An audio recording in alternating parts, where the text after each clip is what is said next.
now this is in the wrong position. You'd think I didn't do this for a living. Oh my God. Hi guys, welcome to the show. This is Monkey in the Morning. I am your host, the Ranting Monkey. Scribe, say hi, Scribe. Hi, Scribe. How you doing, my friend? Well, I just had an adventure. Oh, I had a 4th of July adventure. So my friend Leonora, who is a native Mexican, I've known her now for better part of 10 years. And there's an ongoing joke between us where I constantly demand that she apologize for her people having killed Davy Crockett. Oh, fair enough. Fair enough. And this has been going on for a long, long time. And over the course of time, I've also sent her like Christmas gifts or birthday gifts involving the Alamo, because as you do. So when the occasion of the 250th anniversary of the United States rolled around, I said, we're going to watch the Alamo. And so we just got finished just before this show watching the 2004 Billy Bob Thornton version of the Alamo. How was it? And too long. Oh, gotcha. It didn't last 13 days like the standoff at the Alamo, but it sure felt like it in places. They probably could have winnowed it down. It was 2 hours and 17 minutes. They probably could have cut out a half hour and not have lost that much. But other than that, it was pretty good. I liked it. Darth Mondo, thank you for becoming a member of the channel. Hey. I appreciate it, my friend. Thank you. I watched Scream 7 last night. That's my movie adventure Americana. lately. Yeah. And it wasn't too bad. They brought Sydney back, which she wasn't in 6, and 6 had a great premise. It just without Sydney, it's not Scream. Right. But they went more gore than they have, maybe except for in 6. It's always been more suspenseful than gory. Right. And they kind of went a little gory on it. It wasn't horribly bad, but noticeably, but Yeah, horror movies that are exceedingly gory, I always feel like they don't have a lot of confidence in themselves. Like if you watch Texas Chainsaw Massacre, there's not that much gore. It's for the most part, it's very much more atmospheric and visual than it is gory. And yet it is still one of the most disturbing, scary horror movies ever made. And so when horror movies lean too much on the gore, it actually diminishes my sense of terror, if that makes sense. Has a new scary movie come? I'm pretty sure it was in theaters. I don't think it's on streaming services yet. Scary Movie 6. It was out for, I think it might still be out technically, but I think it had its heyday a couple weeks ago. Yeah, and the reviews I saw on it, actually, I want to see it myself because of the reviews I saw on it. A lot of the people, they were like, a lot of these jokes are just jokes that don't necessarily go together. I'm like, that's kind of the franchise. Yeah, it's not a cohesive narrative. It's a satire. No. Yeah. But that was one of the biggest complaints I saw, is like it doesn't follow a storyline really. Like it's Have you watched a scary movie before? Connect. Thank you. The Heat was insane. Bring on the rain. Nah, fuck that, man. I've enjoyed the Heat. For the record, guys, Monkey's a lizard. I am. So Scribbles, we're getting back from Virginia. We were just down there last week. And we're driving home, and the temperature on the dashboard tells me it's 96 degrees outside. We're an hour away from home, and my son calls to tell me that the air conditioner isn't working. Ooh. Yeah. So we get home, and it's not working. And I did the show, and about halfway through the show, I don't know if you can hear it on the microphone, guys, but I heard a sound in my ear. I'm like, what is that? It was the air conditioner coming back on. Oh. And we had the guy out the next day, and he looked at it and he couldn't find anything wrong with it. Just magically turned itself back on again. Okay. Yeah. We couldn't turn it on at all. It was like it had no power. And it just started working perfectly fine. We haven't had an issue with it since. Well, Monkey, why are you celebrating the fact that you're exporting all of that heat that you're displacing over to France? Oh, well, I do that because I hate the French. Oh, well, of course. Okay. Yeah. It's my way of genociding them. Oh, gotcha. Okay. Yeah. I've heard it really warms up the neighborhood. God, I hate stupid people. Oh man, I saw that. So I said, yeah, no. I mean, I hate to admit it, but I'm part of the secret smuggling operation that takes all of our excess degrees to Paris. And somebody started like challenging me on there. It's like, America creates an excess level of CO2 carbon. Oh dear God! And I was like, really? And he's like, and I said, yeah. Well, like I said, I take all the extra heat to France. He says, you understand that the atmosphere is distributive across the whole world, right? And I was like, yeah, that's the thing we fly the smuggling planes through. I know. Either this person just refused to get the joke or literally could not get the joke. I don't know which it was. I have so much fun with people who can't get the joke. Yeah. Like somebody put on today, there was a tweet that said, America is now 250 years old. That makes it the oldest country in the world. And some people got the joke and had fun with it. And some people were like that guy, like, actually, it's like, dear God. Oh, wait, I can actually, do I still have it? I think I can show you the punchline to that exchange real quick. Hold on. Let me pull this up because that's actually, I call it one of my finest moments. Thank you, Connect, who says, put frozen water with salt to a fan. You're welcome. Yeah, that's called the, you guys have seen the Hillbilly AC, right? You take a styrofoam chest, you cut a little hole in one side and a hole in the other side, and then you attach a fan through a tube to one of them and put ice in it, and you just blow it over the ice, and you have a Hillbilly air conditioner. What? Right. I have to remove this from the state. I hate that I know. Do it that way. All right. So he says something to the effect of, you understand that the atmosphere is shared amongst the whole planet or something. And I say, sure, it's what our heat smuggling planes fly in. And he says, you might consider getting an education. It seems to be lacking. And I said, is it my education that is lacking or your ability to identify humor and sarcasm? And he says, I didn't realize I was at a comedy show. And I said, then we're both on the same page. Right. I was like, and that was it. A perfect ending. Mic drop. We're done. It was something else. It was glorious for a moment. It's just, man. You know what? That leads me to one of the things that you asked me what we were talking about tonight. Guys, it's all about America tonight because I don't give a fuck. I do want to share this, though, because I see so many people pissed off about this. They had a Ben Franklin lookalike contest in Philadelphia. Oh. And this black woman won. Oh. And people are losing their fucking minds over it. Like, can't we just occasionally laugh? Yeah, just have some fun. Just have a little bit of fun. Everybody there's smiling, having a good time. Why you got to go online and just be a miserable douche? Yeah, it's not Helen of Troy and the Odyssey. It's just a fun contest. Come on. Yeah, it's a dress-up contest. Who gives a shit? Yeah. Oh, but the black girl won it. If they had held up the hand of a small Chinese girl in a Ben Franklin outfit, would you be complaining? It's cute. It's fun. Who cares? Whatever. Yeah, just have a little more fun with it, guys. It's okay. For the record, Ben Franklin was a man whore. I know he's important to our country. Yeah. But he was a fucking man whore. He was. He was a philanderer, as the old folks might say. Yes. He was fornicating with people who wasn't his wife. He's very important to our country, but I think even he could look at this and laugh.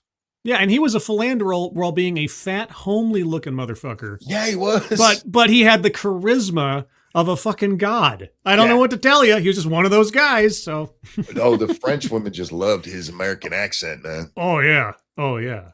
He's like, bring me some barbecue sauce. And they were like, oh my stars. Monsieur Franklin. Oh. Just learn to laugh, guys. There's nothing wrong with a little laughter in your life. Sometimes it's not people, it's not part of the culture war. It's just people having a good time. Yeah. And that's okay. Yes. We don't have to take ourselves too seriously all the time. Some things are sacred. Many things are not. Don't become German over this shit. Jawohl. Thank you, Loaderman. Lord of the Night sang for my grandson the day he was born. He turned 6 today. Can we get another? Just give me a name to use, Loaderman. You don't have to donate again. Just give me a name to sing to it. Absolutely. Yeah. Who are we singing to? Yeah. I sang to Chicago Mike today. He had his 55th birthday yesterday. Oh shit. I didn't know. I wasn't he told me today. He was like, my birthday was yesterday. I'm like, oh my god. Become German. Stop it. Ich habe cocaine geschniffen. I have no idea, but that sounded like you're sniffing cocaine. You could work for the UN now.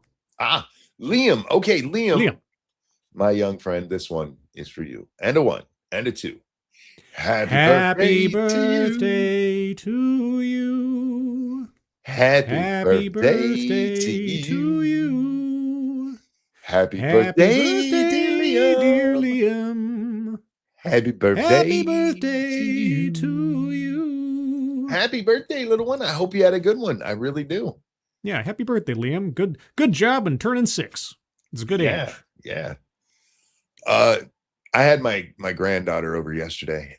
Actually, which one? We have the middle one. She is now she used to be the youngest, and now she's the middle little. Yeah, I know. And she was playing with some toys, and just all of a sudden I heard, "And I'm proud to be an American." And I'm listening. I'm like, "Oh my God, she's singing it!" And so I started singing it with her, and then I sang the next verse, and then she came back in on the chorus, and it was great. She is she's 6 years old. Okay. And she is the most patriotic person I know. Really? This little girl loves America. And when she sees a big American flag, she's like, Grandpa, flag, the American flag. It is so cool to see. Oh my gosh. That's great. It's amazing. But when she just started belting it out, it's like, oh my God, she's like her grandpa. She just sings for no reason. Oh man, she's presidential material already. And then I told her mom that story, and she goes, yeah, she's always singing that song. Nice. That's great. Pumpkin Trucker, thank you so much. What the fuck, old man? We're dealing with the 90-degree-ish at best until you bring your ass down here. And once you leave and it starts hitting triple digits, then the sky opens up with storms to where 90% of my power company's customers are dark. The absolute fuck. You cannot blame Virginia's weather on me. I do have to say, last week was kind of mild for my experience with Virginia at this point in the summer. Mm-hmm. We didn't top 90 the whole time I was down there. They kept threatening, but it mostly stayed between like 85 and 88. Mm-hmm. And the humidity was only in like the 40s. It wasn't that bad. Okay. But the day we left, it was supposed to get really bad. We left on Tuesday, and by Friday it was supposed to be in the hundreds with a feel like of 110. Ugh. Yeah. No. Thank you, Connect, who says sing a birthday for America. Nah, America's not a person. It's the greatest place on earth. It don't need me to sing to it. Yeah. I sang its birthday by watching The Alamo. I did watch part of Trump's speech, which got put off because first of all, liberals, what the fuck is wrong with you? I saw Brian Krasenstein thinking it was just great that the weather there in DC was causing problems for the celebration. Yeah. And I'm like, are you celebrating that we can't celebrate the 250th, you dick? But Trump being Trump was like, fuck that. I'm still going to do it. And so he gave his speech just late. As far as I know, he was still talking when we started. My favorite part was the notifications from the White House telling people where they could go shelter. Oh, and nice. Saying that the IRS building was available. And I said, a real tax shelter. Nice. Comrade Kitty, thank you so much. Middle Little for President 2056. There you go. Exactly. Yep. Oh, that little girl. She's so funny. She does this thing where, like, if I tell her not to do something, like, I give an example, jumping off the couch or something like that, right? Okay. It's like, don't do that. And she'd be like, just one more time, Grandpa. Just one. I won't do it anymore. Just one more time. Wrapped around your finger. Wrapped around her finger. You know, actually not as bad at, you know me, little butt can get away with anything she wants. Yes, I recall. When it comes to the middle little, that's the one that Lady Monkey lets get away with anything. Oh, I see.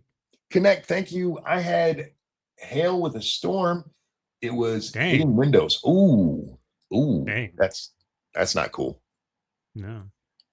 We had a little bit of light rain, but it didn't stop my neighbors from firing off a whole bunch of fireworks just a little while ago. Good. Good for them. I know most professional shows, they'll stop it if it's raining or something, but no, these guys were like, fuck Yeah. it, we're blowing shit up. I think it's fairly restricted around here, but usually they don't start lighting off the fireworks till when sun's finally set, and we still got another maybe hour or two there before that starts. Oh, I always forget you're on the wrong coast. Hey, left coast is the best coast. Yeah. Depending on what state you're in.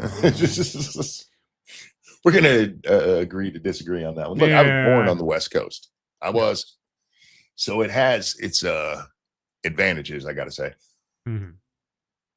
Are you highly patriotic? I mean, what how do you measure that exactly? Well, how would you measure it? But based on your own internal view of things, how do you view your patriotism? Are you like rah rah America, or more, I don't want to say pessimistic, but more realistic, where we have to look at the good and the bad in equal measure kind of thing? Oh, yeah. Well, I mean, I don't look at my country through rose-colored glasses. Let's put it that way. As far as what's taking place on the temporal plane, when we're talking about the ideals and the ethics that are laid down in the Constitution, and what we're trying to achieve as a nation in perpetuity, if that makes any sense, that's what I have more faith in than I do the events of the moment. Like trying to live up to the dream rather than pretending we actually hit it. Be the change you want to see. Yeah, there you go. I mean, I've had a bit of a the last couple of years in particular. So just briefly, so 2.5 years ago now, my father was diagnosed with leukemia, and we, at the time when we found out how much it was going to cost for treatment, my father's first reaction was, "Roll me into a corner. I'm not going to take your mother's future from her." Because there was no way that they could reasonably afford that over the course of time. Sure. And that was his position for the first couple of weeks until the VA swooped in, because my father served in the Air Force back during the Vietnam era, and the VA covered everything, and I mean everything as far as his treatment. It was good. I mean, it was for lack of a better phrase, it was a miracle for my family, especially my mother's finances and future. Right. And then after he passed away, because years ago my mother had given me my grandfather's flag. My grandfather served in World War II, and he was given, my grandmother was given his flag upon his death, and I have that here. My mother has my father's flag, and when that showed up, the sense of continuity, the sense of sacrifice, and the meaning of that, especially since when it came down to it, my country took care of my father, and and by extension, my family. And it really sort of, if not instilled in me, then reignited in me an appreciation for my country at its foundation, regardless of what, like I say, is taking place in the moment. Because there are some things that last longer than our current problems. And that's kind of where I am on the whole patriotic thing, because of course there's problems in the country. There's ugly black marks on our history. But especially watching all the people coming over here for the World Cup. Yes. Yep. And seeing how many of them talk about how nice the people they run on.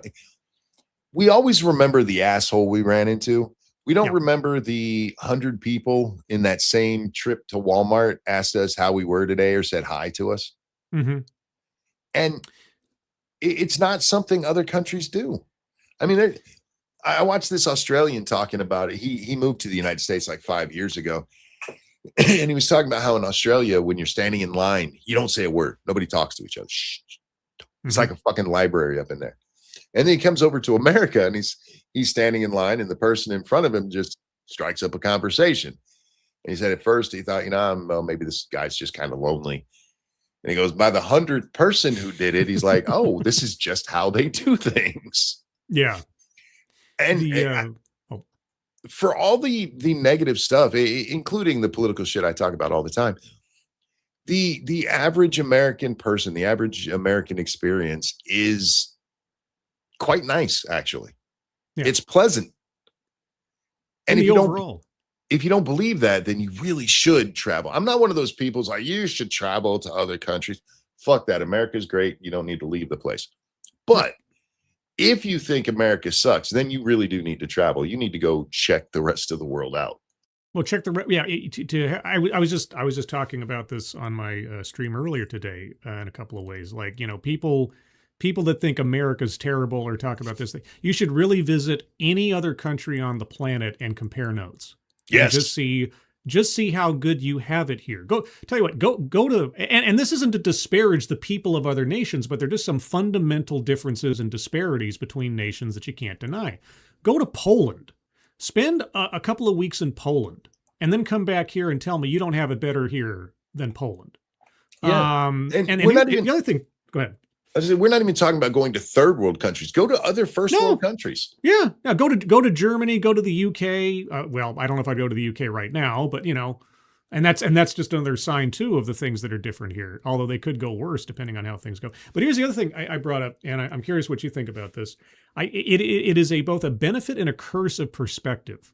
I remember a time, I sound so old, Rip Van Winkle. I remember a time before the internet. Sure. I remember a time before DEI. I remember a time before the kind of like blood-soaked vitriolic rancor we have in the differences and the distances between the parties and the ideological thinking now. So I know that there is a way and a place where we can exist together without all of this garbage. But it's also depressing to see it all, recede as quickly as it has over the last 15 years. Hello, Jack. Is there a Jack? Hi. Hi. Jack? Oh. How are you? Yeah, okay. You there? Now I'm here. Hi, Jack. How you doing? I'm doing okay. How are you guys doing? Living the dream. Yeah. I have a couple of donations to get to real quick. Thank you, Chuckle Flea. Thoughts on people saying U.S. is meant for certain people? Oh, meant for certain people. I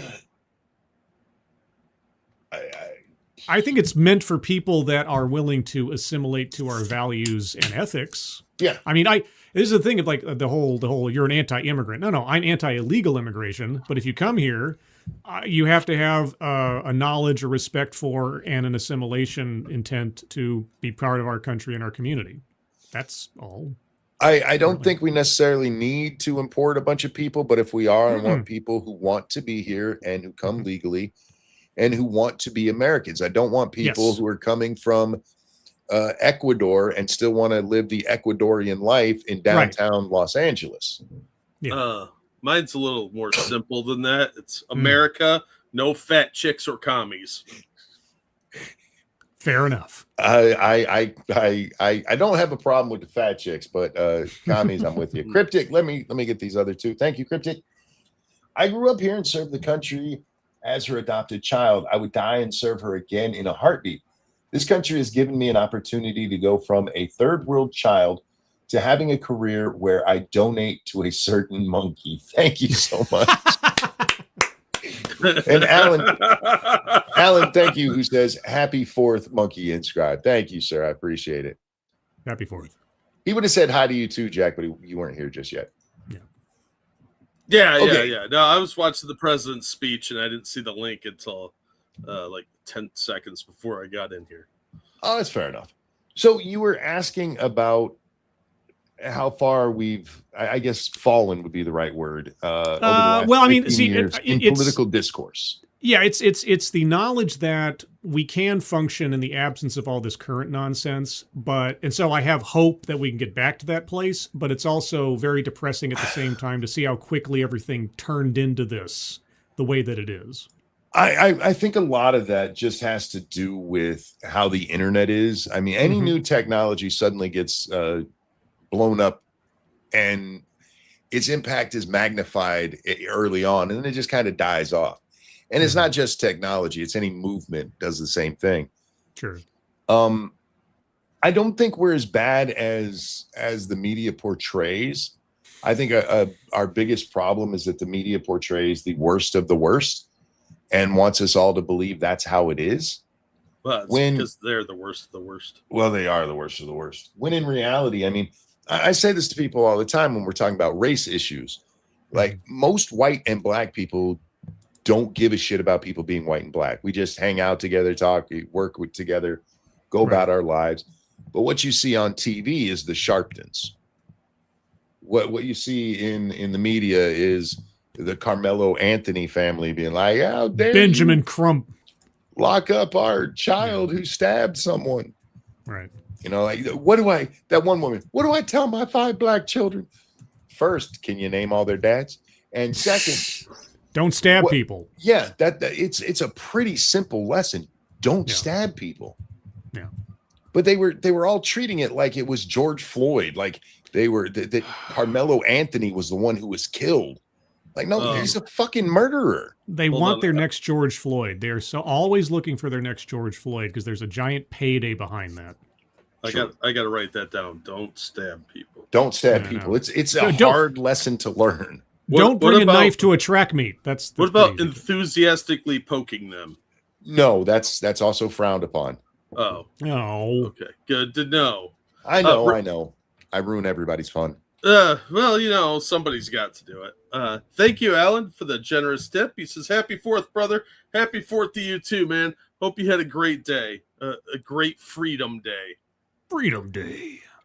To quote Christina Chubbuck, if it bleeds, it leads. That's true. I mean, the media is all about sensationalism. Oh man, that's why they're always talking about women. Chubbuck. Oh man, what an example. If you, for instance, take, I don't like the people who say Twitter's not real life, because those are real people. Not all of them, but a lot of them are real people. Yeah. But the discourse that you see on Twitter compared to if that same person was trying to talk to you in person are entirely different. And you see this all the time with people like Hassan. Hassan talks big shit until he's in front of somebody. Right. And then suddenly he turns into the little puss that he is. Yeah. So it's very easy for a lot of this stuff to be magnified.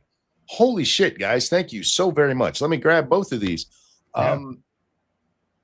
Oh, God. Can somebody help me with the name there? Jeff Schatz. Jeff Schatz, thank you so much. Hi, Monkey and Jack. Just wishing you a happy Independence Day. Hope you had lots of fun. Thank you so much. And the Dark Conservatarian. Yeah. Sorry, the orange is making it really hard for me to read. Yeah. No huge dono this time. Bro, that was $25. That is you. Thank you. But perhaps the next one. But happy 250th, guys. To celebrate, I'm about to watch The Patriot. Sure, it's kind of inaccurate, but I don't give a fuck. Rarely any other blockbuster makes you shout USA, USA, USA. Yeah, look, I know The Patriot is not considered canon. It's putting it mildly, yeah.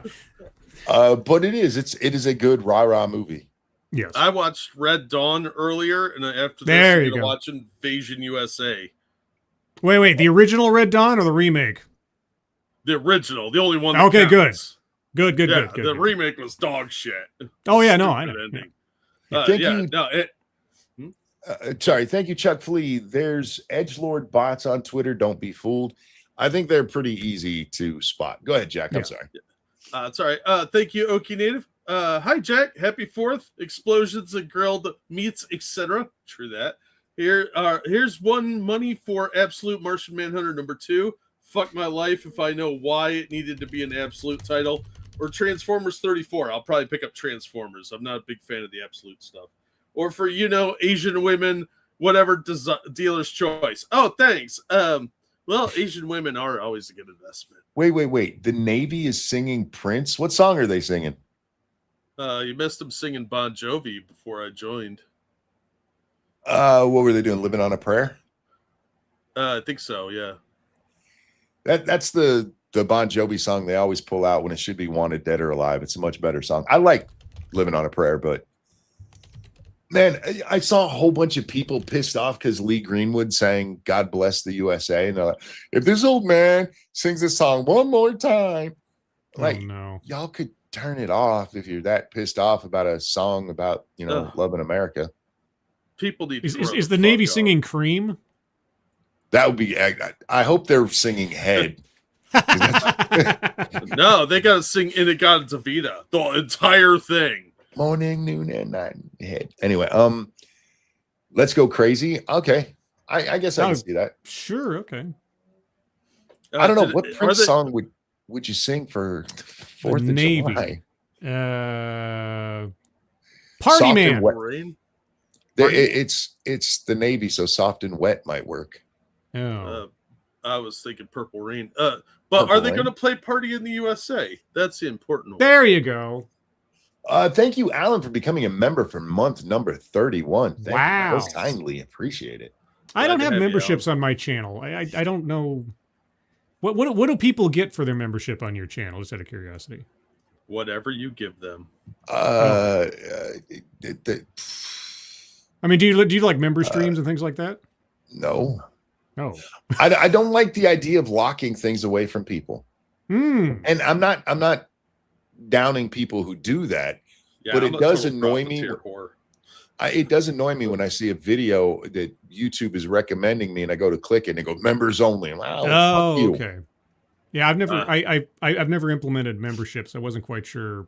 I have members only videos on my channel over on Bad Comic Reviews. Oh, okay. Seemed like a good idea to shill at that moment. My memberships are just like my Patreon. They're turned on if people want to support me, and I really do appreciate it. But okay,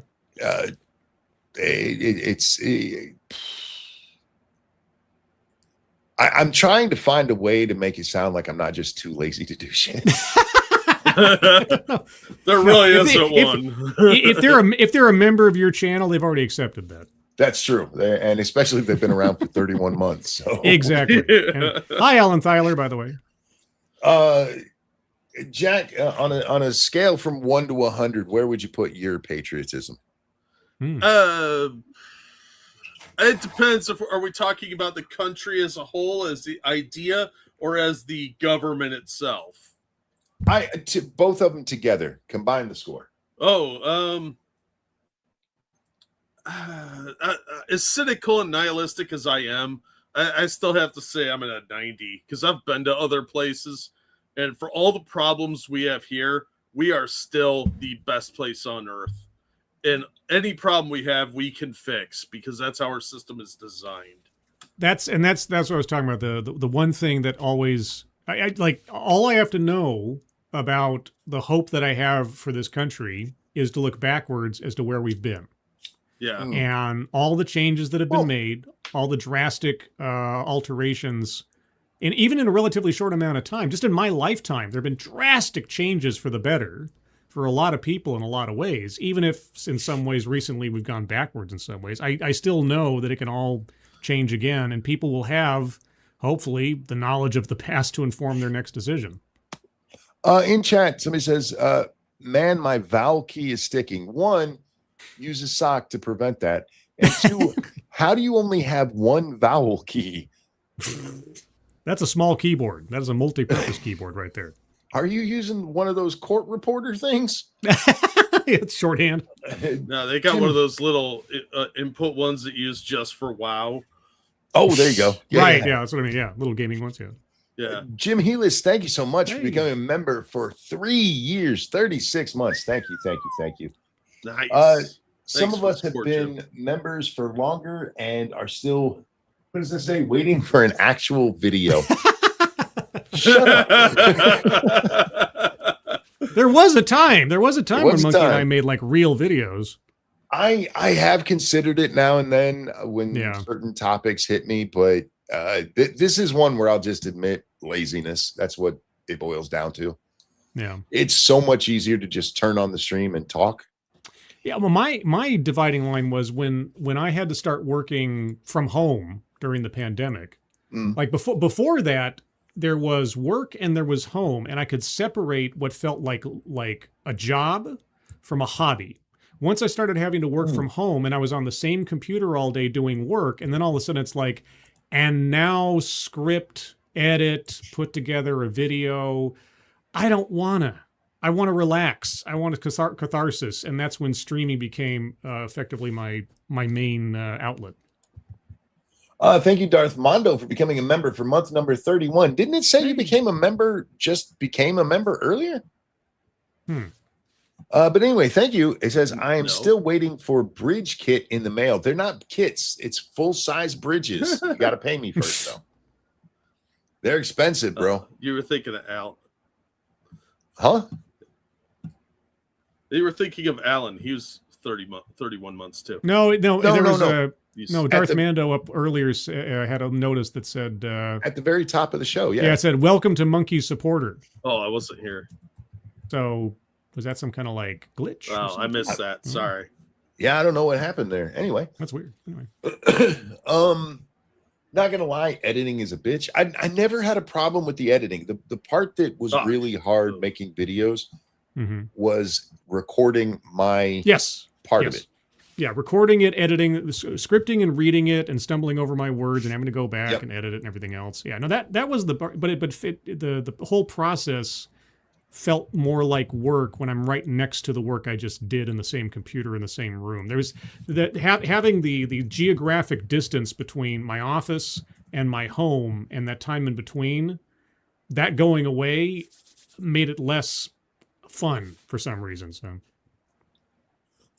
Thank you, the Seal, becoming a member for month number 35. Thank you. Wow. Says happy 4th to you all. Thank you, and back at you. Thank you, Bullwinkle, for month number 22. Said I'm the FNG. FNG. I don't know what FNG means. I don't know either. Funny Negro guy. Nice guy. Thank you, Circus Ninja. Zero. Thank you, Circus Zero says, check your DMs. How's that for patriotic? Uh-oh. What do we got here? Did he send you a dick pic with a flag on it? No. Oh, okay. Okay. Who dressed up as a flag. There you go. Did you guys see the Jets over New York Harbor doing the flag with the trails? Yes. That was fucking sweet. Did you see the Brooklyn Bridge on fire from the fireworks? I did not. Oh yeah, no, the Brooklyn. So they, as far as I understand, they lit off all the fireworks for the Brooklyn show off of the bridge, and some of them either got misaligned or blew up on the bridge and started a fire, and so all the fire trucks had to show up and put the fire out on the Brooklyn Bridge. Oopsie. Only in New York. Only in New York. Mom Donnie. Speaking. All right, now we got to talk about it. Hang on. Let me grab this before you do. Thank you, Evil One. America, fuck yeah. Gonna go watch Citizen Vigilante. Well, thank you for that very generous dono, and I hope you enjoy it. I watched that the day it came out. I don't know what it is. Oh, it's that movie. I have heard of it. That's right. It's the Uwe Boll. It's the Uwe Boll revenge movie. And my friends over at Midnight's Edge got the chance to interview Uwe Boll about the whole thing and his career. Isn't he the guy who fucked up all the video game movies? Yes, he was House of the Dead and Blood Rain and Far Cry. But, I mean, of all of his oeuvre, there is one movie really worth watching. It's called Rampage. It's not about the video game Rampage. It's a completely separate thing. Rampage is actually a decent film. It's actually pretty cool. Is that the one with The Rock? No. That's the video game. This is just a movie called Rampage. This is a different thing. Yeah. I don't trust him with anything with a video game name because he is fucked up some really good IPs. Yeah, it's true. It's true. And Citizen Vigilante is not a good movie by any stretch of the imagination, but it is socially relevant. That's its major claim to fame, aside from mildly resurrecting Armie Hammer's career. It is currently socially relevant. I have to correct you because Uwe Boll did something fantastic, which is in House of the Dead. We get to see Erica Durance's tits, which is the only movie she's ever done where she's shown off those. Okay, fair enough. I have the internet. I can see every kind of tit I want to. It's true, though. Yeah, you don't have to watch that movie to see I that. want to see them all. I can even go to Grok and ask them to make me some fake titties. Thank you, Frank, who says FNG, fucking new guy. Hey, Jack, you missed first chat. Oh, me or Jack did? Jack did. Sounds like. Hi. I don't have any additional chats here, so it must have been you. Oh. I'm not seeing one from Frank in here. I do love that they gave us a tab where we can just scroll through super chats. Yes. That was nice of them to do. It took them long enough. I want to talk about YouTube, but before we do that, I want to talk about Mom Donnie since he got brought up a moment ago. Oh yeah, sure. His whore wife took off for Spain during the 250th celebration. Let me be surprised by that. To an Islamic retreat. Oh, jeez. And some dude was like, it's the summer. People go on vacation, bruh. Okay. I don't know how many of you guys know your American history. Mm-hmm. But New York City and New York State in general, kind of important to it. The first major battles of the Revolution take place in New York. Mm-hmm. The British showed up in New York fucking harbor. This is the wife of the mayor of this city on the 250th anniversary, and the bitch takes off. That's because they hate America. They do. And that motherfucker had the nerve to be sitting at Washington's desk backwards to give his bitch ass July 3rd speech. Did you guys see that crap? No. I said it was all you because it was all about the immigrants and how we got to look, man, the immigrants. It's the immigrants. And he didn't see the Statue of Liberty coming over on a boat, but he did see it from the plane window when they flew over. And so immigrants. Frank said his dono was 5 minutes before the stream. It might have gotten cut off. So it should be new. It should still be there though, right? I don't know what their cutoff time is between donation and start time, where there is some kind of period there. Yeah. Oh, wait, right there. It says hi, scribe. Hi, all. It was actually the third one that came in. I just missed it. I'm sorry, Frank. Oh, okay. Hi, Frank. Thank you. Oh, I wasn't doubting you because you have the name of a very honest person. So I just wanted to find it. Yeah. Only honest Frank. Dashingly modest people are like that. Yeah. True. He's probably very handsome. Just the name gives it away. What's true? I mean, to be frank. Chuck Flea, thank you. Asmund Goldwyn reacting to body cam. I don't like that these people get less time. They need life in jail for stealing. I'm not the only one think that came out of left field, am I? No, but I don't necessarily disagree with Asmund on a lot of these because some of these people have like careers in crime and they're getting like little slaps on the hand. No, Monkey, like severe law enforcement is coming out of right field. Oh, fair enough. Yeah.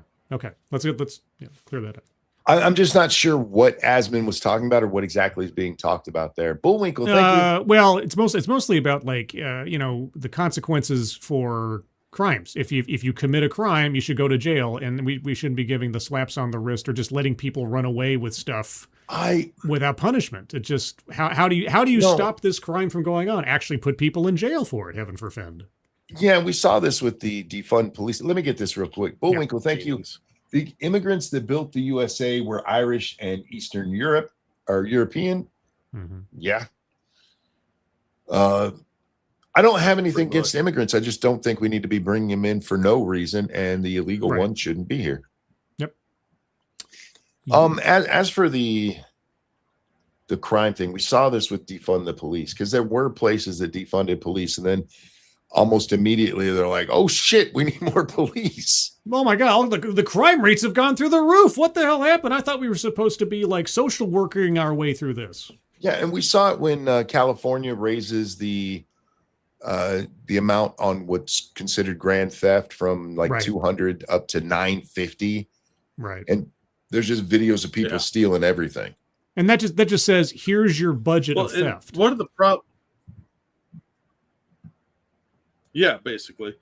I think One of the that's problems why. that New York is having is they're not replacing officers that retire. So Sure. you're losing all that institutional knowledge that could be passed down from older guys to younger guys. And now you have a bunch of like poorly trained cadets that don't really know what the fuck they're doing. They don't know where the problem areas are. They don't know who the problem people are. And there's not enough of them. So they get frustrated and disenfranchised. And they're not getting the backup or training that they need. And the leadership that they bring in are informed primarily by DEI theory. So you're putting people in there that don't know what the hell they're doing in the first place and are just there for window dressing. No, he was extreme punishment, capital punishment. Thank you, Chuck Flea. Theft? Yeah, I need That's to how know many what times for. you've been stealing. One of the things that I do think we have a problem with is because of shit like defund the police and what New York did with, of course, you can commit a crime with a gun as long as you're not actually using that gun in the crime. Yeah. Making all of these things lesser crimes. There's a misperception of how much time people actually used to get. Getting slaps on the hand is not a new thing. Mhm. They've increased the crimes that they're doing it for, but I still follow Libs at TikTok, and that bitch loses her mind over every little thing. Like It's there was true. a guy who stabbed a woman, and he had recently been in court because he had made a threat.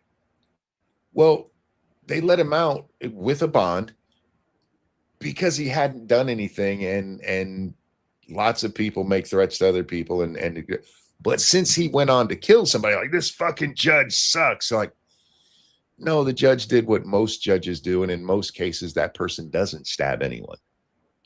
We can't just lock people up for the rest of their fucking lives because one time they said, "I'm gonna fucking kill you." But there's I this disagree. We can. We just we can. don't. We shouldn't. Yeah. Mm-hmm. That's not to Yeah. say threats shouldn't get any punishment. I mean, the guy was going through the court system for that thing, and then he unfortunately did kill somebody, and maybe he shot him. Maybe I'm. Either way, he killed somebody, and she's just like, look what they let people get away with. Like, there was a time when threatening somebody wouldn't get you any jail. It's called the Old West. Go look it up. I mean, weren't The real good old big. days. yeah, they weren't real big on like, oh, he said he's going to shoot me. Well, we got to lock him up for the rest of his life. Them's fighting words. It's fine words, boy. Yeah, Yep. it's but that's not to make light of the fact that there is some lessening of punishment and stuff.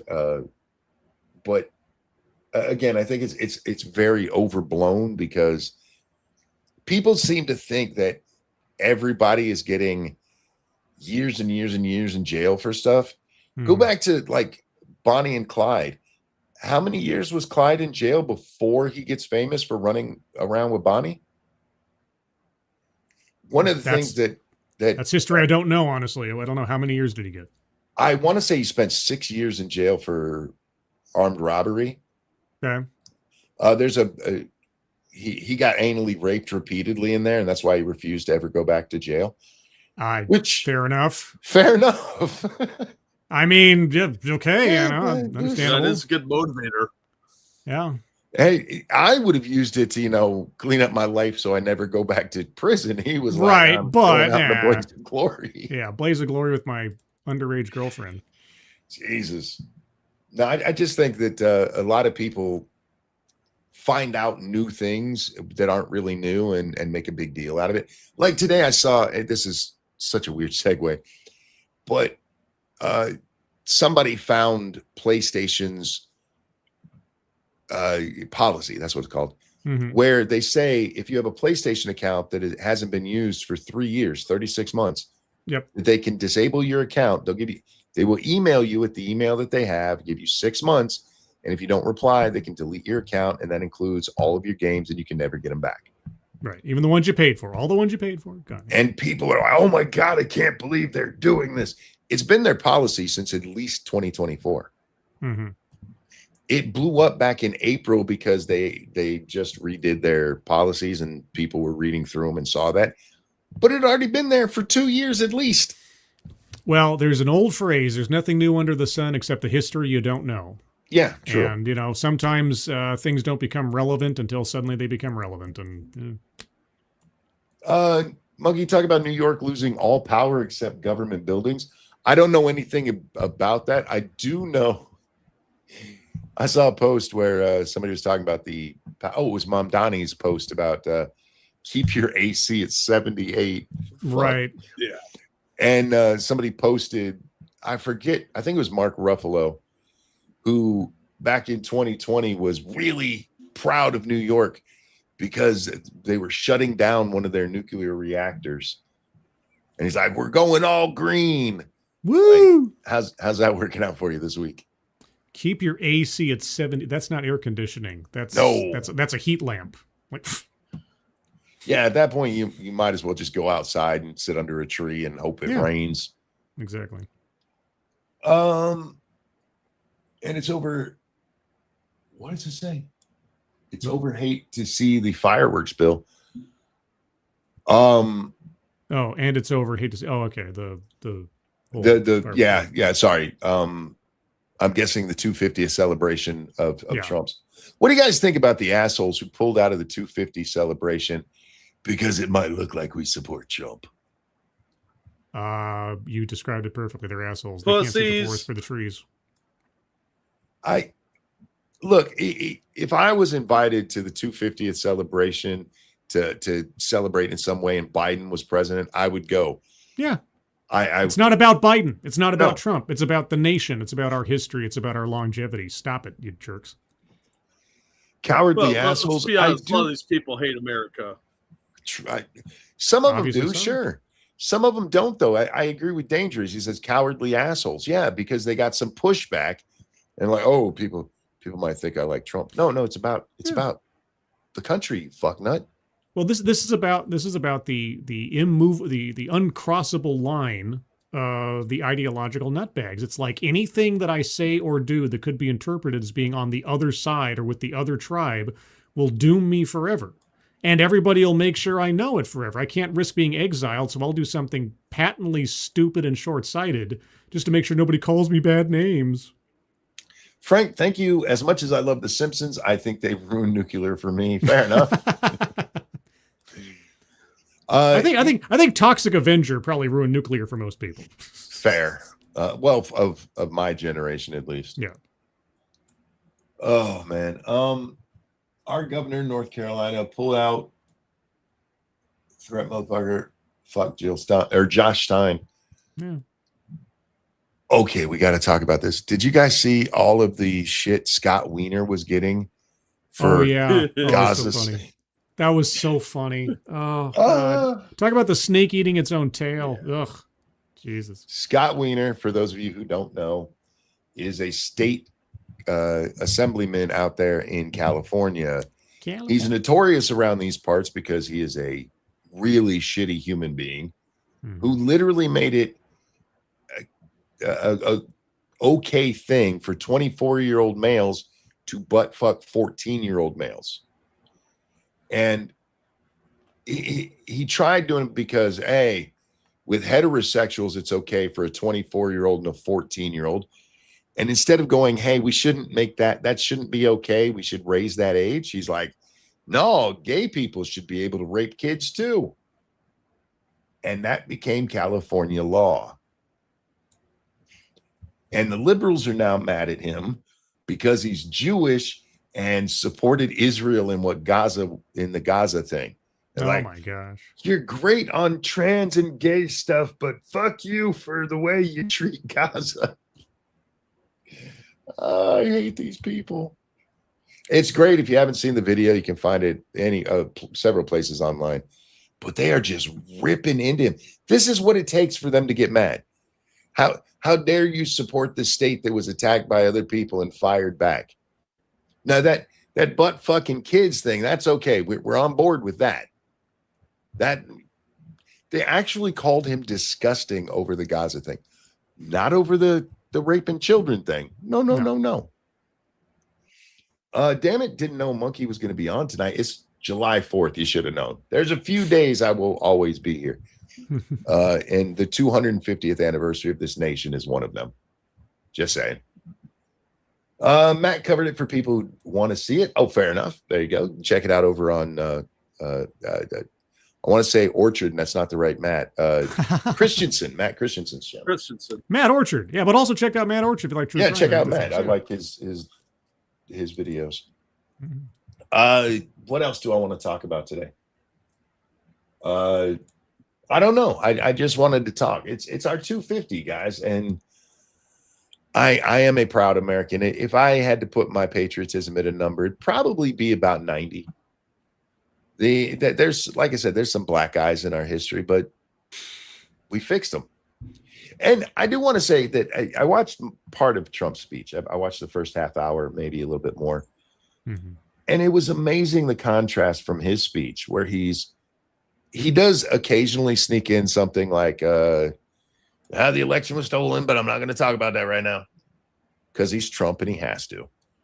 But most of what he was talking about was how great America is and great things that America did, or great Americans who suffered through like one of the guys was from Pearl Harbor. Mm-hmm. Dude's like 100 some years old. They actually brought the flag that was on the Arizona when it went down, and that man came out and saluted it. They had a bunch of American heroes come out and salute famous American flags. And then you watch liberals talk about it, and they're like, slavery sucked, and we haven't lived up to our deal. Happy birthday, America. Mm-hmm. The tone difference between the left and right on celebrating the 250th anniversary of our country is night and fucking day. Yeah. There's a sense of grudging reluctance on one side of the aisle, where they can't fail to recognize the significance of the date, so to speak. Yeah. But they don't want to do it any more than they have to, because they've associated anything that is even mildly pro-America with obviously endorsing Trump, because they can't separate the two. And they can't look beyond the individual to see the nation and its history in its fullness, which is just, it's so insane to me. It really is. I still loved America when Biden was president. Yeah, even through the worst times, even through the pandemic, I still love my country. And I still abide by the thing that John Wayne said about presidents. He says, I didn't vote for him, but he's my president, and I hope he does a good job. Because ultimately, I want to see my country succeed. I want to see my president succeed, even if I wouldn't have voted for the person. Because I love my country beyond the individual that happens to temporarily occupy the office. My only disagreement with you there is that I don't think it's just about Trump. I think we've seen a rise of actual hatred of America itself in ways that disturb me. And okay, fair enough. If you look at say something like the 1619 Project, not that specifically, but where supposedly we're going to learn the truth about America. Right. There's never any new, like I just watched a video the other day about Commodore Decatur and dealing with the Barbary pirates. Right. That's not something that typically gets taught in high schools, but it's a point where we helped end piracy, which was a big problem at the time. It's never that, hey, we need to make that more of a subject that kids learn about. It's always like, we got to learn more about Emmett Till. Right. Yeah. So I do think that there is a part of it that's just American hatred. And yes, a lot of it is people who are like, but it's Trump. Thank you, the Dark Conservatarian. If you guys need topics to talk about, favorite movie about America. Personally, Independence Day used to be a traditional watch for my family. Ooh. That speech. That speech in that movie by so good. Bill Pullman is still so great. It's still so great. I don't know. The Patriot, of course, and again, we recognize its lack of historical accuracy. Yeah. I don't know. A movie like Glory. I love Glory. That's a great American film. What movie best exemplifies America? It's not one that's going to get you rah-rah, but I can't seem to think. What movie would I say best exemplifies America for me? God, Rambo 2. For some reason I keep thinking about Sean Connery for some reason. I don't know. Oh God, yes. Zardoz? Exactly, yeah. Zardoz. Hudson Hawk. There you go. Now there's an American movie right there. Yeah. I love Hudson Hawk, and it's sad I do too. Hudson Hawk is actually really good. We'll have no idea what we're talking about. Oh man, one of my favorite lines from in any movie is, "I'm going to torture you so slowly you'll think it's a career."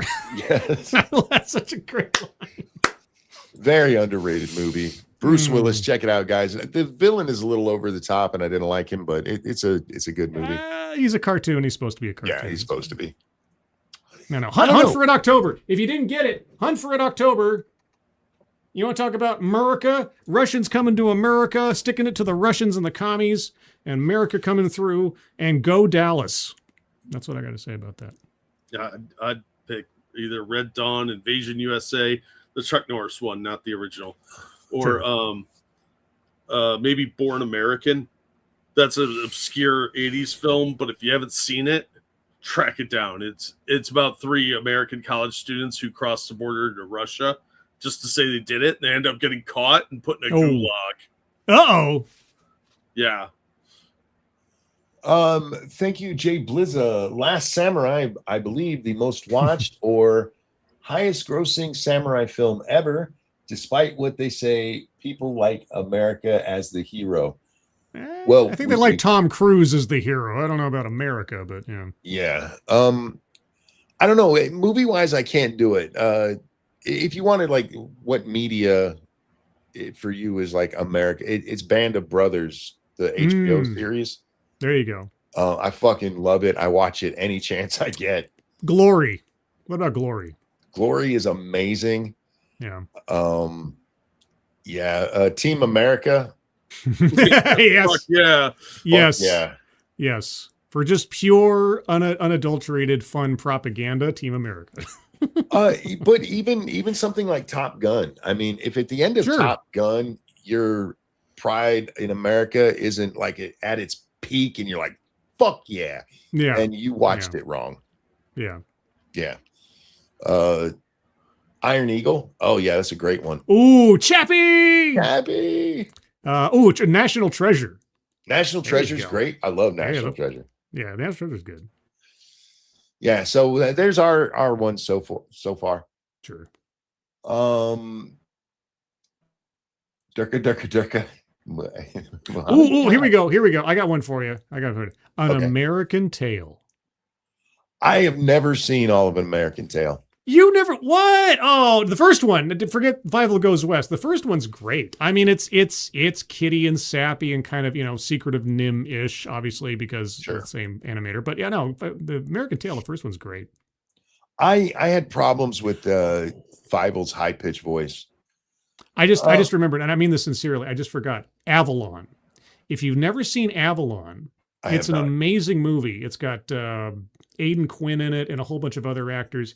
It tracks a family from having immigrated to the United States all the way up through like the early 1990s or so. And it's this family epic in America, coming to America and adapting and culture. It's actually really, really great. Avalon. Since you said that, Rocky IV. Oh, yes. Yes, Yes, there you beat go. that fucking Russian. That's right. Black Hawk Down. I've never watched Black Hawk Down. It's not a bad movie at all. I don't know if I'd call, Yay America all by itself. It was a survival movie for sure, but yeah. Darth Mondo has repeatedly said a Lethal Weapon 2, and I'm curious. I don't mean to judge, but I love Lethal Weapon 2. Don't get me wrong. I think it cheapened the original by making it more Hollywood and more jokey. Yeah. It's one of those movies like the Terminator. The first one is this gritty, great movie, and it did well enough that they're like, well, fuck it, throw a bunch of money at it and see what happens. Mm-hmm. And it becomes more Hollywoodized. Still a good movie, but I'm very curious where you get patriotism from it. Fair enough. Does Crocodile Dundee count? It could, if it's one for you. I can't tell you what makes you patriotic. Mm-hmm. South Park, bigger, longer, and uncut. Yeah, Blank Canada. There you go. See one more little fucking Canadian over on Twitter being like, actually, America is not that great. Fuck off. You're just mad that people are happy to come to our country and then they go to your country for the World Cup and nobody says shit. I haven't seen one goddamn person being like, I came to Canada and it is so amazing here. Not one. Not fucking one. Oh, we lose Jack? Yeah, he just dropped out. Oh. Even Canadians aren't saying that shit. Anyhow, and that bitch Anne Murray too. That's my favorite line of Blank Canada. Mm-hmm. They take a shot at Anne Murray for no fucking reason. My only sense, my first real sense of and this was when I was a really young lad. My father was a big hockey fan, mm-hmm. and he used to watch the hockey games all the time on CBC, the Canadian Broadcasting Corporation, and the announcer for all the hockey games was Don Cherry. And if you ever want to see, if you look up old clips of Don Cherry doing his commentaries on hockey, you could never find a more passionate Canadian than Don Cherry. Just over the longest time when I thought of a real Canadian, I thought of Don Cherry. I don't think I've ever thought of a real Canadian. And I don't mean that mean. I mean, if you say a real British person, there's a thought that pops in my mind. A real Frenchman, there's a thought that I don't think I like a real Canadian's like. It's. What about Wayne Gretzky? Is he Canadian? Yeah. Okay. I mean, he played for an American team, but he was born in Canada. No, but I know when you try to think of like a sort of an iconic individual from a nation, I don't know. Unless it's something niche like that. Yeah, I don't know that you could cite out like the George Washington of Canada or the Winston Churchill of Canada or something.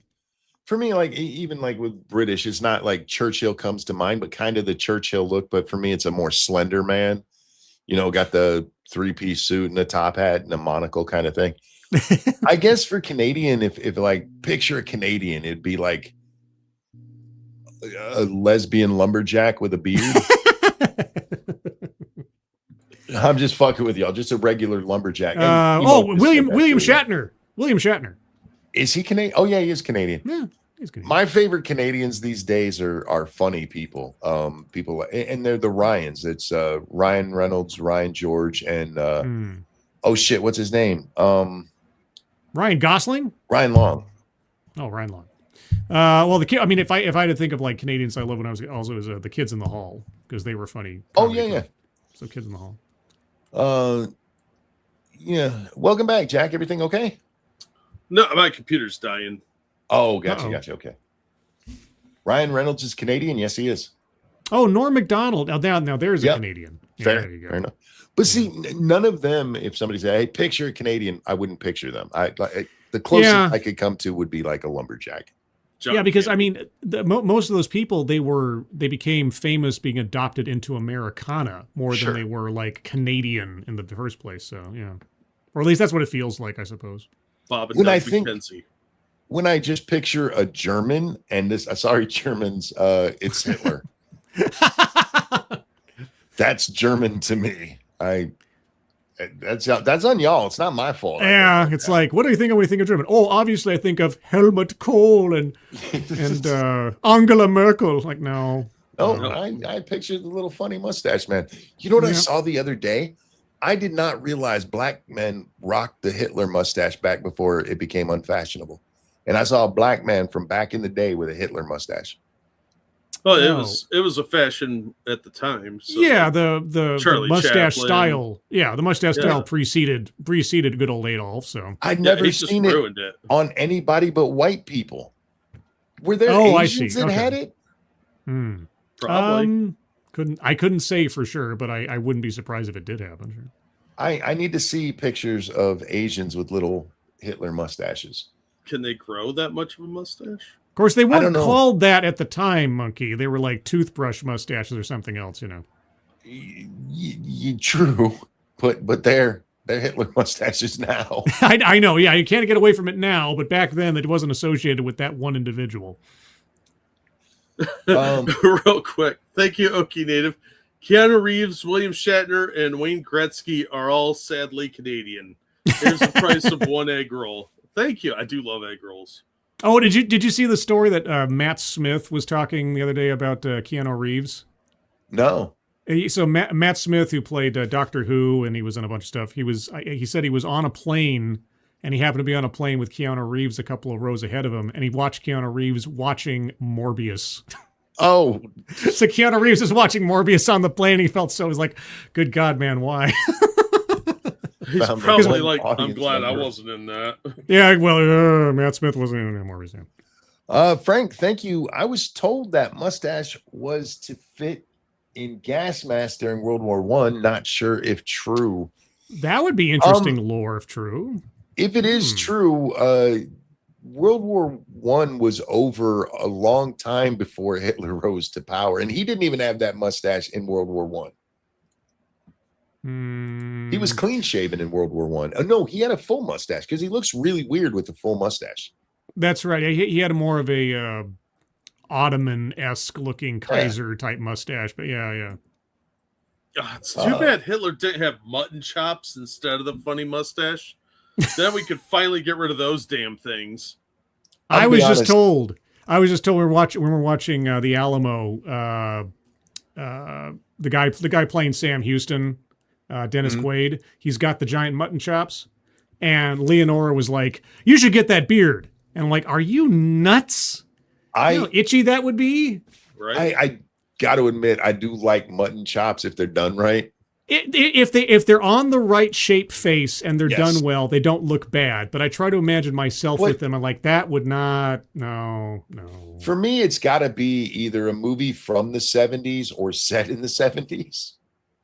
Or the 1800s. Because I guess anything before 1970 you can have it, but after that,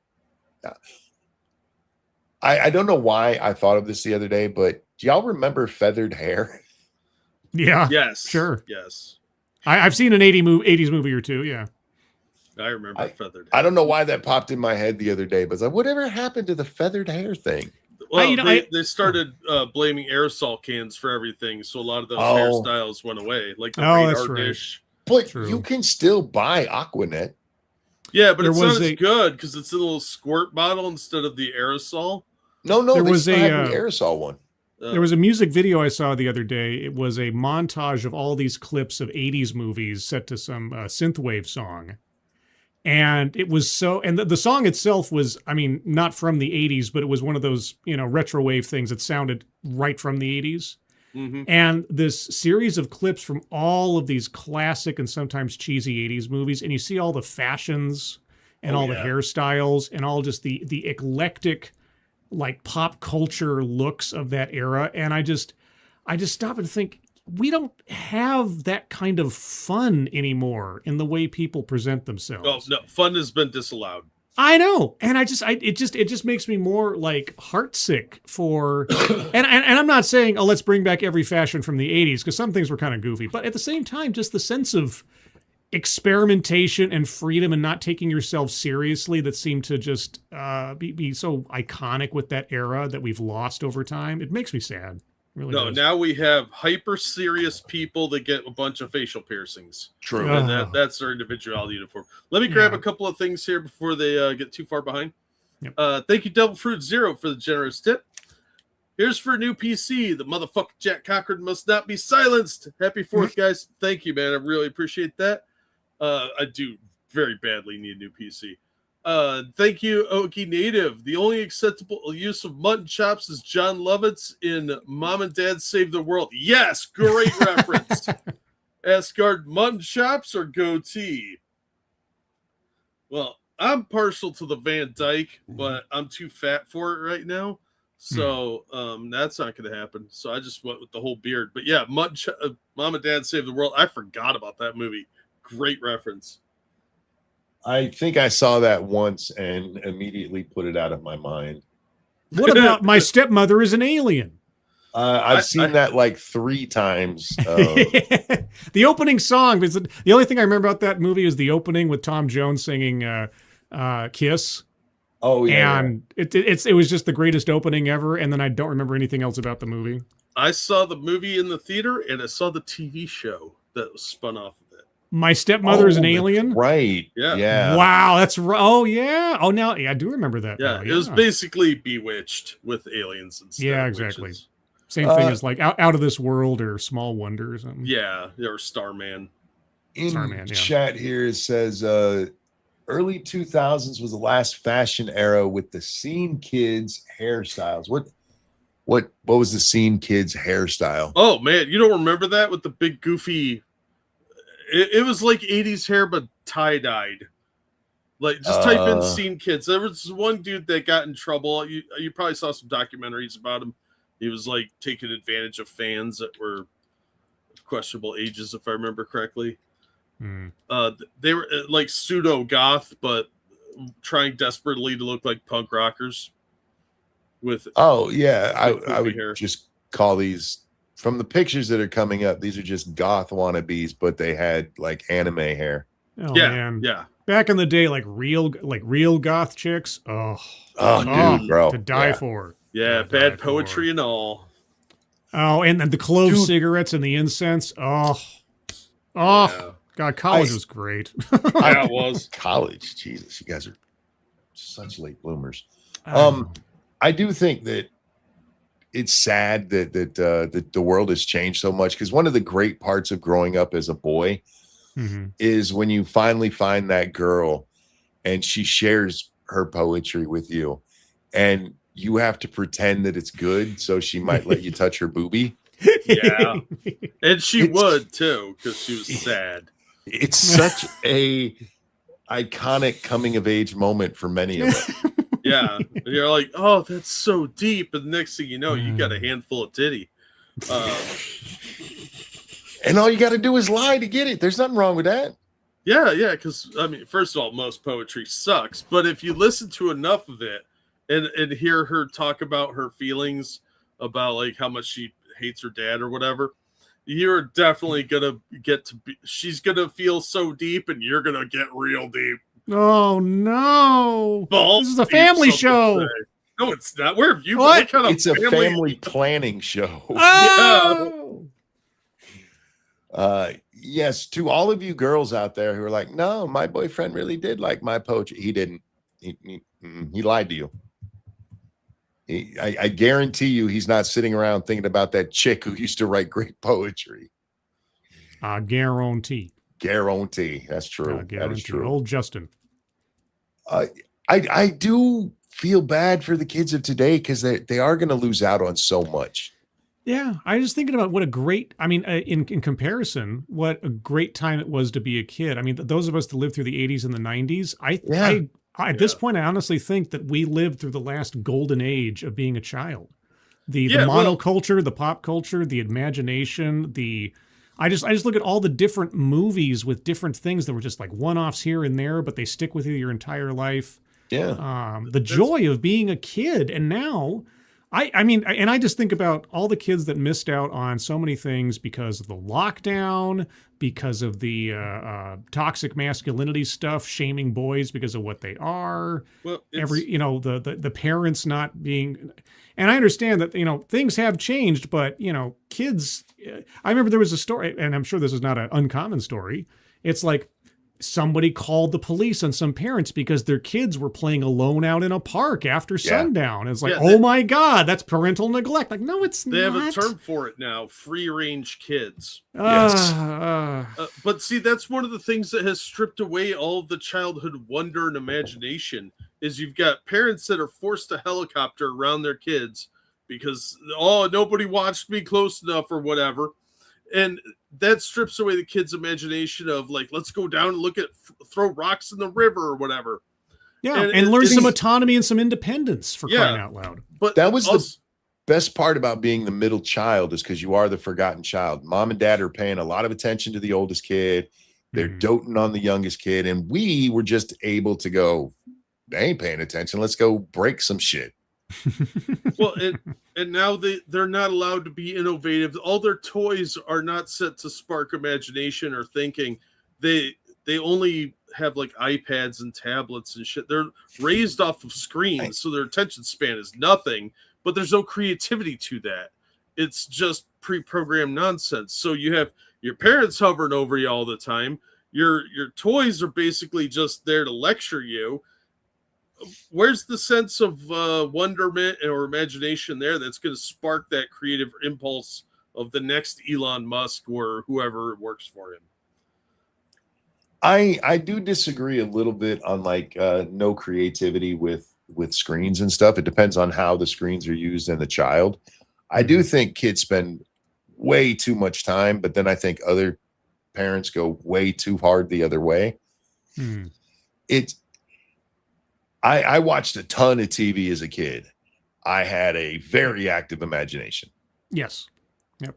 I had action figures and I'd do all sorts of different stories and things. But I mean, I could turn off the TV. It wasn't a 24-hour type thing. And besides, it was on a set schedule. I couldn't just choose to watch whatever I wanted. There was a certain amount of, I had to stick to a schedule. I had to watch my thing in my particular time. There was an actual discipline and itinerary for my day that you don't have to deal with anymore. It's like you can have it on demand.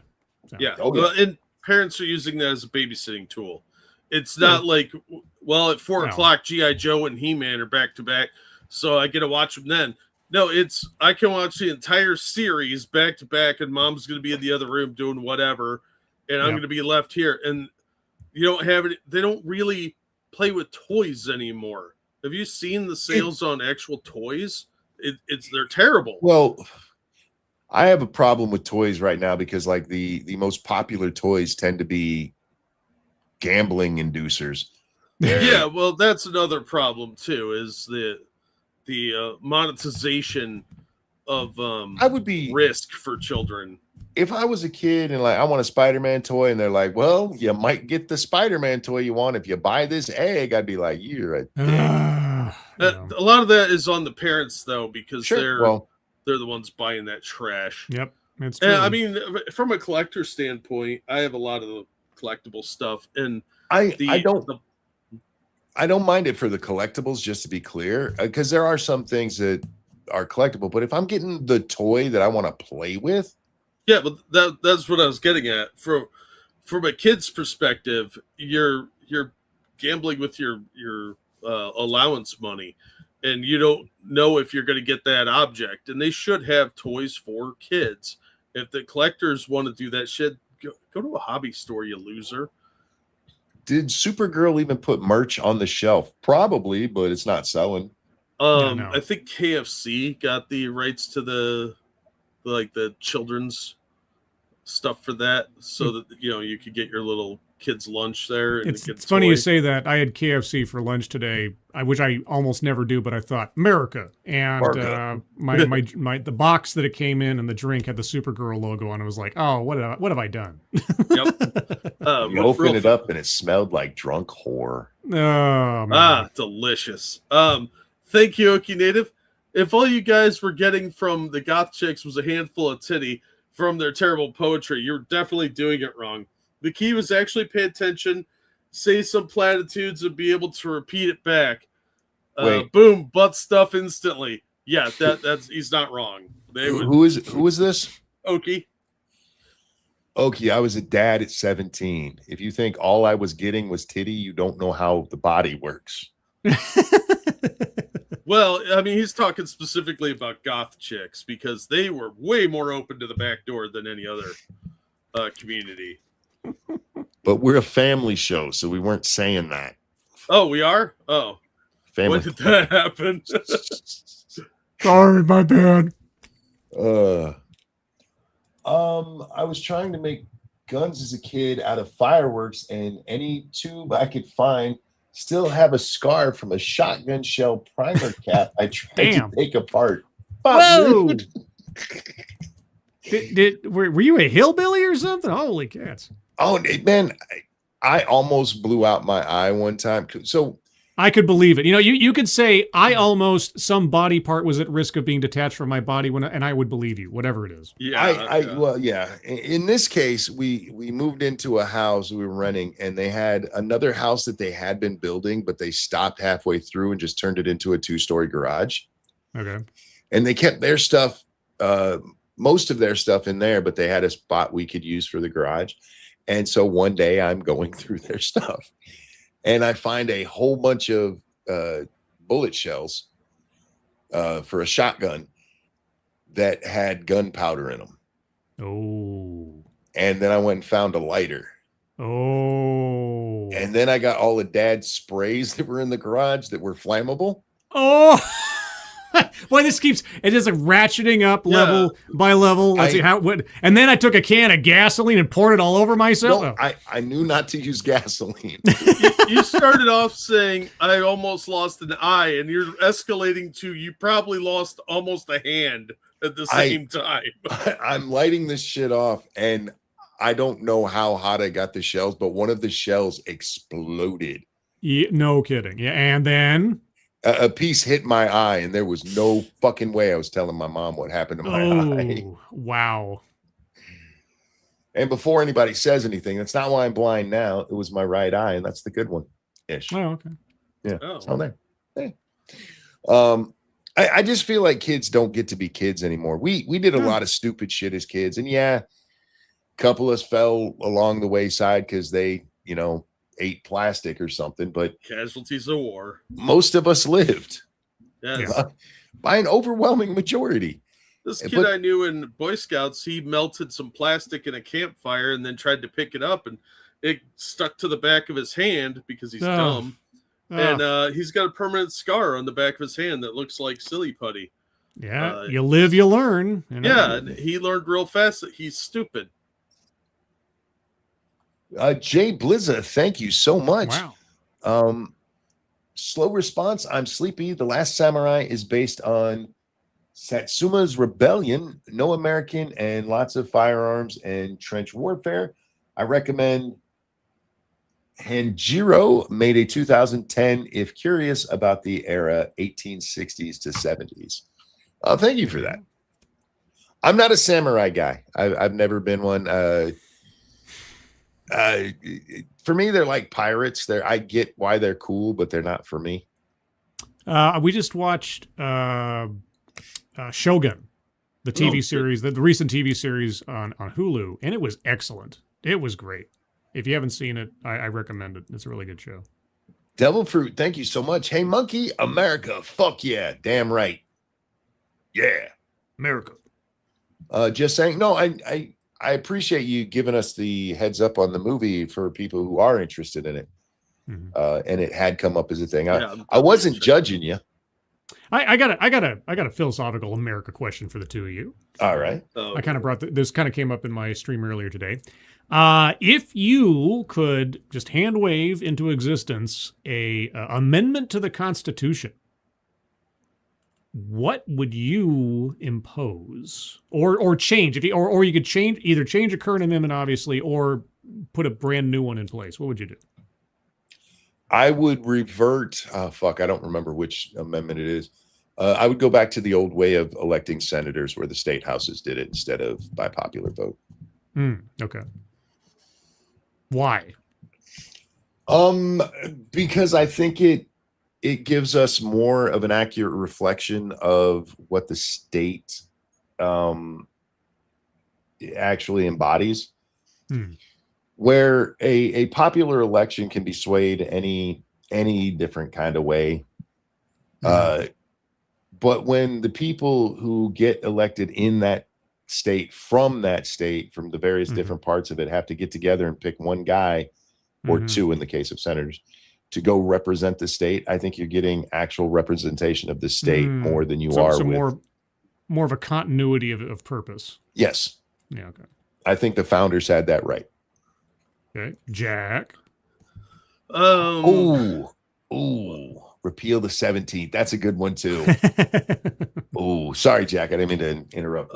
No, you're good. I would probably pass an amendment making it mandatory that the government not be allowed to intervene with, basically I'd expand the Fourth Amendment to protect your internet activities too. So they need a warrant instead of like all this digital ID bullshit. And I would also extend that to STLs and similar files for 3D printers. So they can't say you can't own that. Right. What about you, Scribbles? I've talked about this many times on my channel in the past when it comes up. I would totally ratify, which it almost was ratified just by like one state or something, the Equal Rights Amendment. I have heard to no end all the feminists talking about the Equal Rights Amendment needs to be passed. The Equal Rights Amendment needs to be passed. This will help women and everything else. And I'm like, oh yeah? Just wait until you get to the draft. Just wait until you get to parental release. Just wait until you get to sentencing guidelines. Just wait. If you think the Equal Rights Amendment is going to be just a good for women thing and feminist all the way, you just wait. So just for the lulz, I'd like to see the Equal Rights Amendment passed. That's fair enough. Yeah. There's other things too that I would like to see, like, maybe not like pass. I want to have an actual up or down vote on the DREAM Act instead of just DACA sitting there like a cancer forever. Leeching off of us. Yeah. I want Congress to actually look at the sense behind birthright citizenship. Like Monkey pointed out on Twitter the other day, yeah, Trump's executive order didn't pass muster against the law as currently written. It needs to be changed. If it was unclear before, we really need to clean that up. Yeah, and that's what Dangerous says in chat. Clarify the 14th. Yeah, exactly. Yeah, the citizenship clause of the 14th, we all know was about slavery. That's what it was. Yep. There's no question about it. It's sandwiched in between the 13th and 15th. We know what was on their mind at the time. Yep. We know from the arguments that were made what they meant at the time. Yeah, even the authors of it. Yep. For those who don't know, the 17th, that is the tax, the income tax, giving the ability to do that, which never should have been given. Yeah, I would end the Fed too. I don't have strong feelings on the Fed one way or the other. I just think we need to go back to what the Constitution says about how monetary policy should be handled in the country. Yeah. Mm-hmm. And then the Fed Treasury Department's been slacking off for too long. The Fed becomes irrelevant if we do that. Frank, thank you so much. Who says 19th? I would amend the 19th so that women can vote, but it doesn't count. I mean that sincerely. I really do. I know you do. I don't think there's been a time I've known you where you haven't mentioned that in some way, shape, or form. I think we should have a right to repair because there's a lot of laws passing for, especially out west for some reason, where certain equipment you're not allowed to repair. It's actually illegal to repair like your tractor and shit. Yeah, yeah. Right, so right. That's bullshit. Yeah. And property tax. Oh God, yeah, I would make property tax illegal. Absolutely. Speaking of property tax, I didn't realize how many liberals I was going to be surrounded by at my father-in-law's because we've never talked politics there, but I'm just listening to them as they're talking politics and keeping my mouth shut because I want my in-laws to like me at least a little bit. Yeah. But down there in Virginia, by where they live, they're building 2 huge Amazon data centers. Oh boy. And I've been watching the people losing their shits about data centers. And do you guys have opinions on data centers? I don't trust them.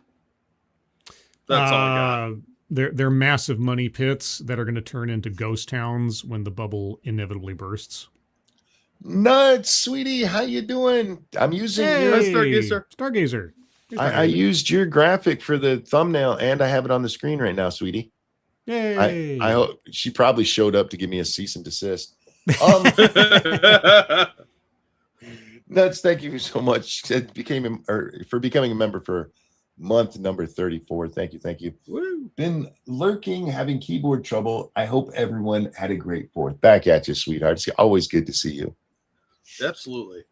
Sorry about the keyboard trouble. Hope it fixes up quickly. Yeah, mine does that too. Don't worry, Star.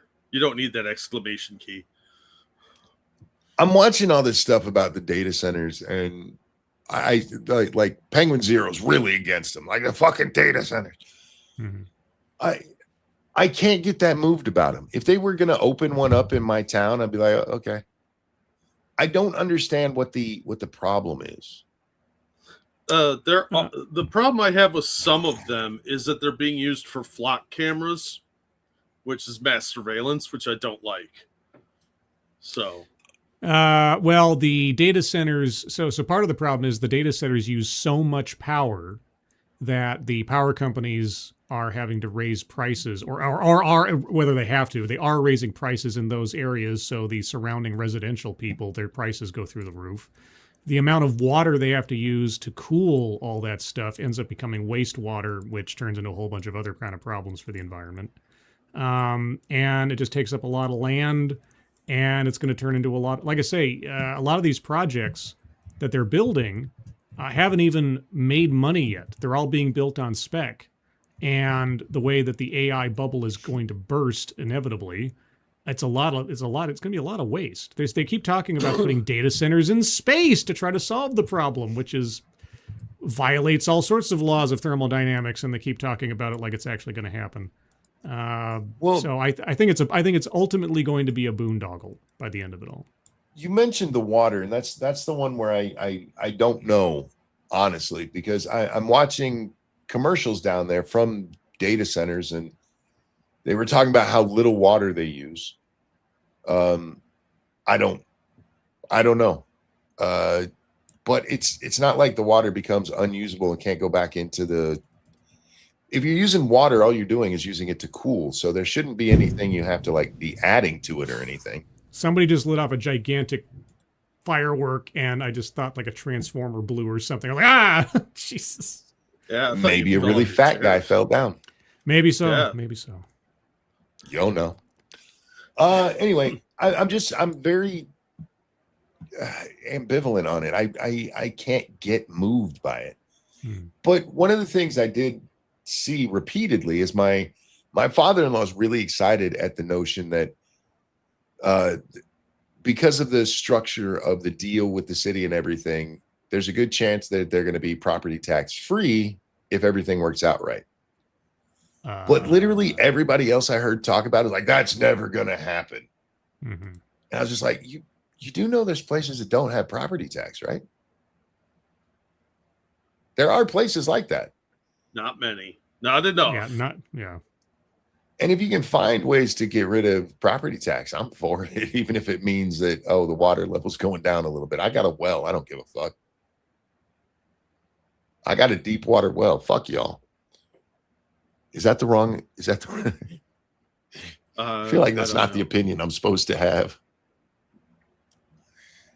No, I think it's weird the amount of hate that is given to the data centers. Y'all realize it's just a big building with computers in it, right? I think it kind of depends on the region, because some of the places they're putting them there, they want to tear down historic buildings and stuff like that.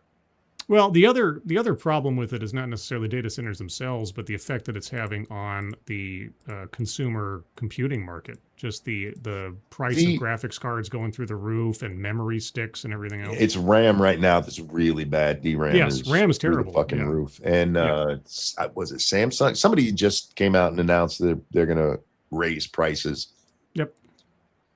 But see, that's another one of those things where even if that's true, that it's causing this, the real problem there is that nobody's out there making extra RAM. Supply and demand is how things work. Well, I forget which one it was a Micron or something. They said they're going to stop selling consumer based RAM altogether and then just sell to data centers effectively. And see, that's the problem. It's not the data centers that's the problem. That's the RAM manufacturer. Well, but the problem is the consumer market as compared to the AI appetite pales, and so it's not. They found it wasn't even worth maintaining a consumer branch next to how much they were making on the AI side. I don't get it either. It's stupid, but that's what they did, and that's what some other companies are starting to. If they're not ending their consumer side, like you say, they're raising prices to the point where it makes it untenable to even try to build your own computer anymore. Car makers need RAM for cars. Look, we've known, I mean, RAM has been going up and up and up even before the AI boom. Going back to COVID, I mean, yes, you had CPUs and GPUs going up because at the time you have the gambling that is crypto going on so often that it was raising all the prices. But the problem is that we're not manufacturing enough of that stuff. I don't know what goes into making a new place where you make RAM, but to me, if I have money to spend, I invest in that because there's a really good business right there right now. And the problem isn't the data center, it's the people that aren't making the stuff. Real quick, let me grab a couple things. Thank you, Jay Blizza, for the tip. Happy 4th of July, Jack. Happy 4th, Jay Blizza. Hope it was fun or at least relaxing. Yeah, it was pretty good. No worries, Monk. The point I was getting at is Japanese love firearms. Oh, do they ever? Like, love them. Everybody loves firearms. Right? Just look at what happened to Shinzo Abe. Also, he got assassinated. Also, without us, there would be no current Japan. That's true. They do love us, and because they've thrived quite a bit. Thank you, Oki Native. I don't mind data centers for land usage. It's usually on submarginal land. The water is an issue because they can use 50,000 to a million gallons a day, and it can't be returned without being processed. It has tons of chemicals added. Yeah, I've heard that they have a lot of problems with like the wastewater being really disgusting. Yep. And they're a little lax on the cleaning process because they don't see it as their problem. It just sounds like a bunch of industry stuff being run wrong. Jim says if his memory is correct, it takes 7 to 10 years to get a chip manufacturer up. That's my memory of it too. Again, there was a lot of talk about this during COVID because of the chip shortages we were having everywhere. But did we start building them? There was tons of money thrown at this shit. Oh yeah, well we need to independence ourselves away from being so reliant on places like Taiwan for our microprocessors and everything else, because if China decides to make a move and Taiwan decides we're not going to let China get a hold of our manufacturing and our infrastructure, we're all screwed. So we really need to have a technological independence in this country that we currently don't. But if we're not ramping it up, we really should be. We're asked, why does coolant water need to be or to have so many chemicals added? One, we don't. They would just have to use more water because I'm guessing that they're using it the way that you use like antifreeze kind of stuff. Yeah. Where you're putting in chemicals to cool the water even more, keep it cool longer. Yes. Do you need to do that? No, but you would need to use more water and recycle it or cycle it through more often. Yes. Yeah. So anti-corrosion. Well, if they're, it depends on how they're running the coolant. Honestly, Elon Musk is building a huge plant in Texas. Cool. Good. That's a smart move for him. It'll save him money in the long run too for his ships. They actually do need to add the chemicals. I will just disagree on that. Why don't they just use pure propylene glycol if that's the case? I don't know. You'd have to ask them. I don't know enough about how the buildings Water's are cheaper. set up. Yeah, water is cheaper. Yeah. Plus, I mean, I'm guessing the chemicals they put in it, if there's a spill, it's a lot easier to clean up than propylene glycol. Just saying. Why doesn't the coolant circulate? It does circulate. I mean,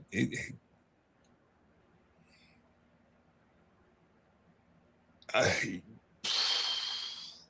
think he means in like a closed system as opposed to like using outside source. Yeah. The only way I can describe it in a way, I don't even know if I can. My father-in-law, where they're building these, they've also there's a big nuclear power plant up there, so they got plenty of energy for this. And they built Lake Anna specifically for this power plant. And Lake Anna comes in two versions. There's a hot side of the lake and there's a cold side of the lake. And what they do is they cycle the cold water in, it goes through, gets warm, keeping the reactors from exploding, and then it comes back out nice and warm. You would need a massive system like that if you're just using water, if you're not using some other kind of coolant. Which side has the three-eyed fish on it? None. And my father-in-law lives on the warm side, so you get in that lake and it's like 80 degrees. It's so nice. It's not too hot. It's not like a hot tub, but it's not cold at all. And I live in Michigan, so in August, you go jump in Lake Michigan and your balls literally shoot out your butthole. It's so cold in that fucking lake.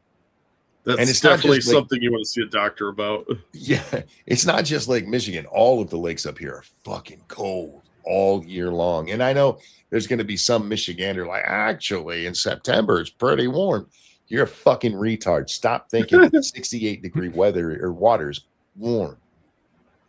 Frosty Glass, thank you.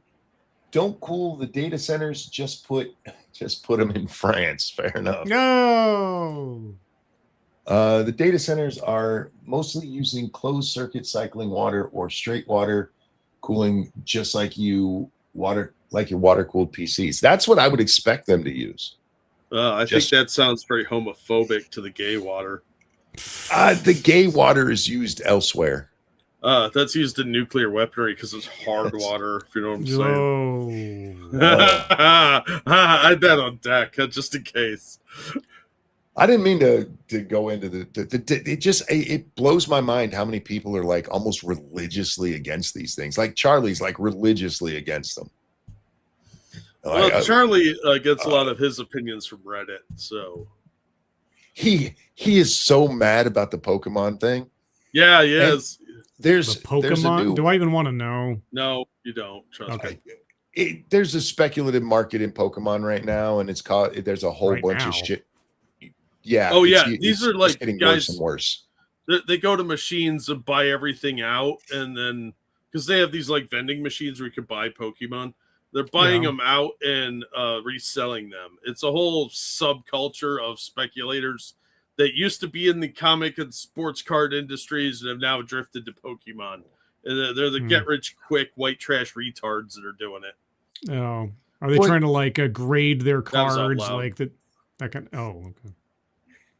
Yeah. No, they're just trying to get the rare ones and sell them to people for. I've got all my hologram Marvel cards from Series 1 in a box over there. They're worth $1 zillion now, I tells you. Yeah, nobody wants those, nerd. What? But I got my original Wolverine on the white backing. What? That's like $5. Wow. I watched. It's $5 more than I had before. Charlie had a video about this special deck that's coming, or special box that's coming out for some anniversary. Special, yeah. And he's like, GameStop is like gouging on the price on this. I'm like, okay, there's no intrinsic value to Pokemon cards. Literally none. No. Maybe 10 cents for the cardboard that it's printed on. Right. You idiots are out there paying hundreds of dollars because, ooh, they made this Charmander shiny. Mm-hmm. Like, well, okay, I do don't love buy it. foils. The foils are amazing. They're shiny and they trigger some ferret part of my brain. Wait, but they just go in a big box. I don't do anything with them. I don't play anything. No. But yeah, it really is worth what somebody will pay. Those boxes are supposed to be a retail price of $15, and GameStop is charging $60. And a lot of people online are charging $60 for them. If you want them, find a store like the big box stores are largely doing limit too, and they'll sell them at the regular retail price. Find one of those that has them instead of sitting around bitching. Here's the thing. When it comes to those cards, other than it looks cooler, if you're going to play the game and use those cards, it's not like the shiny Charmander gets an extra point of damage versus the regular Charmander. No, it's a status thing. Yeah. And like, you're going to whine at me because they're making you pay more for the shiny thing that you don't need. Yeah. Yeah. That's like some rich guy, but this diamond is expensive. Fuck you.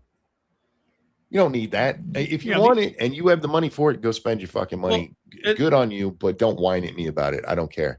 Well, on top of that, I think the basic point for Charlie that he's really missing is if you expect not to get gouged at GameStop, you're delusional. At what point did you think that you were going to get a good deal at a GameStop? What the fuck is a Charmander? How dare you, sir? The coolest Pokemon on the planet. It's like this. It's like a little lizard thing that has fire on it. It's Firetail. That's his name, Firetail. It's Charmander. How dare you? Charmander. I don't. I've never played a Pokemon game. I've never collected a Pokemon card. Never played Pokemon, and I even know what Charmander is. How do you not know what a Charmander is? I'm I so know offended about. right. I have unboxed a bunch of Pokemon shit over the years for my Roll for Sandy channel, and I only know like 5 Pokemon names that I can tell you off the top of my head. The only card game I just don't care. The only card game I ever played with any consistency back in college was the Decipher Star Wars card deck building game. Oh, that was fun. That was fun. Yeah, that was a good game. But and the thing I found out real quick is I had no knowledge of these things at the time or this little world or anything. But then, and this is early like internet days, and so they would release these rules revisions to the cards and everything. And my roommate in college time, he would print out the new rules and just slip them into little packets with the cards to change the rules, little box at the bottom of the card. And after he did this once, I said, well, then why even buy the cards? And it seemed, it's like the idea never dawned on him that like, you don't need to, if you have the card rules, you don't need to pay money for the cards and you just print them out and just use those. But it's not the game, then it's not the same. It's not official. And I'm like, and I looked around in the dining room we were playing. I'm like, who? Sorry, where's the judge who's going to come down on you and like strike you down for not using the official cards? Like, anyway. You ever get the sober? God. You ever get the sobering realization Pokemon is just animal fighting? Yeah. If you pay attention to Pokemon, it is so disturbing. Because remember, they had a television show for this where they sent 10-year-olds out into the world to save the world by catching wild animals that could kill them. And enslaving them. It's cockfighting. Yeah, exactly. It's glorified cockfighting. Yep. And it's fucking awesome. I love Pokemon. I do. I don't even make apologies for it. I don't play the card game. When the kids were younger, we bought them cards and stuff. But back then, I used to have a friend when I worked at the shop who he thought he was going to retire real early because he had some rare magic cards. Magic cards were the one at the time that had really big dollar amounts to it. Yep. And then one day, all of his worth was gone. Uh-oh. It's the bottom just dropped out of the pricing. Yeah. And so he had cards that were worth like $1,000, and then the next day they were worth like $2. Yeah. So he put them in storage with his Beanie Babies to wait for the big upswing, right? I like beating up preschoolers in Pokemon. Me too. I like beating up everybody in Pokemon. That shit is great. It's battle monsters, but cute and funny. Yeah. You can't take it at face value. I mean, you have to realize what it is. But yeah, if you put any thought into it, it's like, what the fuck are you guys doing?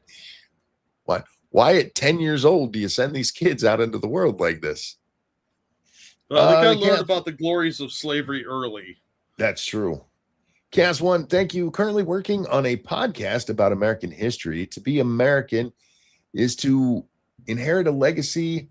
Barbary Wars, poke salad. I don't know what that is. Pokey salad. I've never heard of that. Is that a dish? I don't know. Please listen when I finish. Well, let me know and I'll check it out. Pokey salad. Yes. Send me a link on X. I just mentioned earlier, I watched a thing on the Barbary Pirates the other day from, you guys ever watch The Fat Electrician? Never heard of him. You've never heard of The Fat Electrician? You got to check him out, Scribbles. He's great. He does good history videos, but he adds his comic flair. Okay. And one of his big talking points is never fuck with American boats. He's got a video, the time America accidentally took out half of Iran's navy. Because we weren't even trying to. We just ended up doing it. Oops. And it was all because one of their mines hit one of our boats, and we were like, nah, bro. Don't fuck with America's boats. We do not like it. Poke salad is the pokey weed plant. I don't think that's true. I'm fatter than him. Yeah, for the name The Fat Electrician, he's really not that fat. Maybe he lost weight. He might have, yeah. I mean, I think he certainly has the body type that he could have been a fat guy. Not accidentally, proportionally. That's true.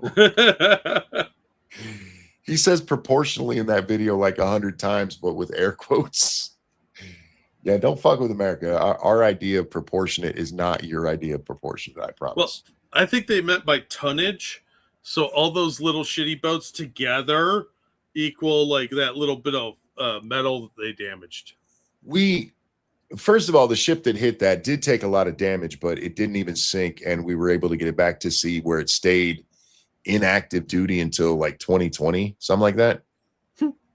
We blew up 2 oil rigs that they had set up as military installations.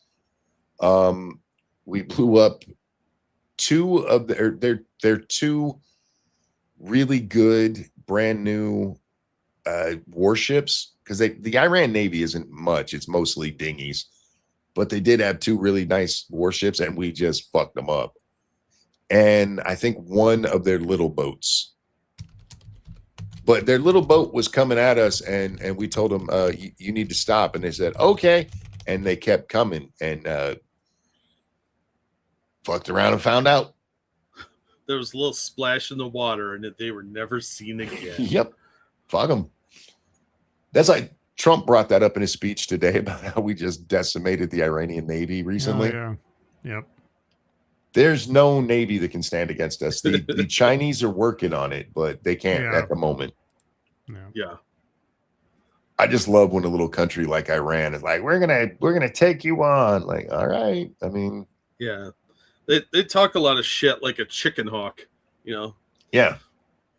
And then I will give them a little bit of credit for, that one boat that was coming at a military destroyer, a U.S. destroyer. They're like, we're going to take him out. I got to admire the optimism. Or insanity, whichever. Or insanity. It's like, I like your moxie, kid. Boom! Dying ain't much of a living, boy. But yeah, so It's kind of a one-off, really. no, but you should check him out, Scribbles. Check out the Okay. Fat Electrician. He's funny as shit. I love his videos. I will take a look. And for the record, for anybody who's hearing that recommendation, you have to like or be interested in history. Otherwise, it's just a fat guy telling jokes. But it is a really good series. Or he does good stuff. Guys, I think I'm going to wrap up there. Before we do, just my thoughts on America. You're going to hear lots of people tell you that we haven't lived up to the promise yet, but we're striving for it. And that's true. But there's no place like us, and there's never been one like us. There is no place freer. And yes, I have problems with some of what we're limited on these days, but there's still no place freer than us. There is no place that has the protections of speech and privacy against government invasion or intrusion, of the right to bear arms. There's no place like us. And we need to do all we can to hang on to it, to keep it the country that it is for the next 250 years. So that the dream doesn't die. Thank you so much, Frank. He wasn't exactly fat. While injured, his wife joked he would get fat, and he named it that as a joke while creating an account to watch videos, she said. Oh, fair enough. Fair enough. Okay. Anything you guys would like to add to my America? We're awesome. Your America? Oh, okay. It's my America too, Monkey. It is indeed. Yes. USA, damn right. America, fuck yeah. And I do want to say give a special shout out to my daughter for raising such a patriotic daughter at 6. There you go. Yes. Congratulations. We need more of that. Teach your kids to love this country. Even if there's parts of it you don't like now, teach them to love the parts that you do like. Jack, my brain's like, I know I'm supposed to say something. Jack, anything you want to show? Drop some links to some cool videos. All my channels are linked in the description. You guys are awesome. Thank you so much for all the tips. And celebrate your freedoms while you have them. Scribbles, anything you want to show? Sure. So earlier today, I did a special Independence Day TEDx stream, except it wasn't a TEDx stream. It was a TED Talk about democracy. They posted it, of course, just in time for the holiday. And I thought it would be fairly dry. Yeah, I thought it'd be just sort of like very sort of like historical, educational. So it wasn't. The guy was a rambling moron in many ways, but it was infuriatingly entertaining in some ways. So if you'd like to take a look at that, links in the chat, and you can watch my brain slowly melt down as this guy completely, at least in my opinion, misconstrues the purpose or the meaning behind the numbers he's giving us without giving too much away. So there you go. All right. No long closing tonight. Jack, Scribbles, a pleasure as always, gentlemen. Yep. Nice to talk to you guys. Everybody have a good rest of your weekend. Guys, take care of yourselves. We love you. Happy 4th of July. And we'll see you next time. Bye now. Bye, everybody. I feel like I should sing something patriotic, but I haven't sang about my wiener in a long time. Oh, Canada. You know what, Canada? Real quick. I know I said I was going to end this, but I saw some fucking faggy Canadian talking shit about how my flag is a symbol of hatred across the world. Oh, okay. Yeah, sure. Go fuck yourself and your little gay flag, okay? Nobody gives a shit what you think. You're Canada. Fuck off. Take care, guys. See you next time. That's my song of the night.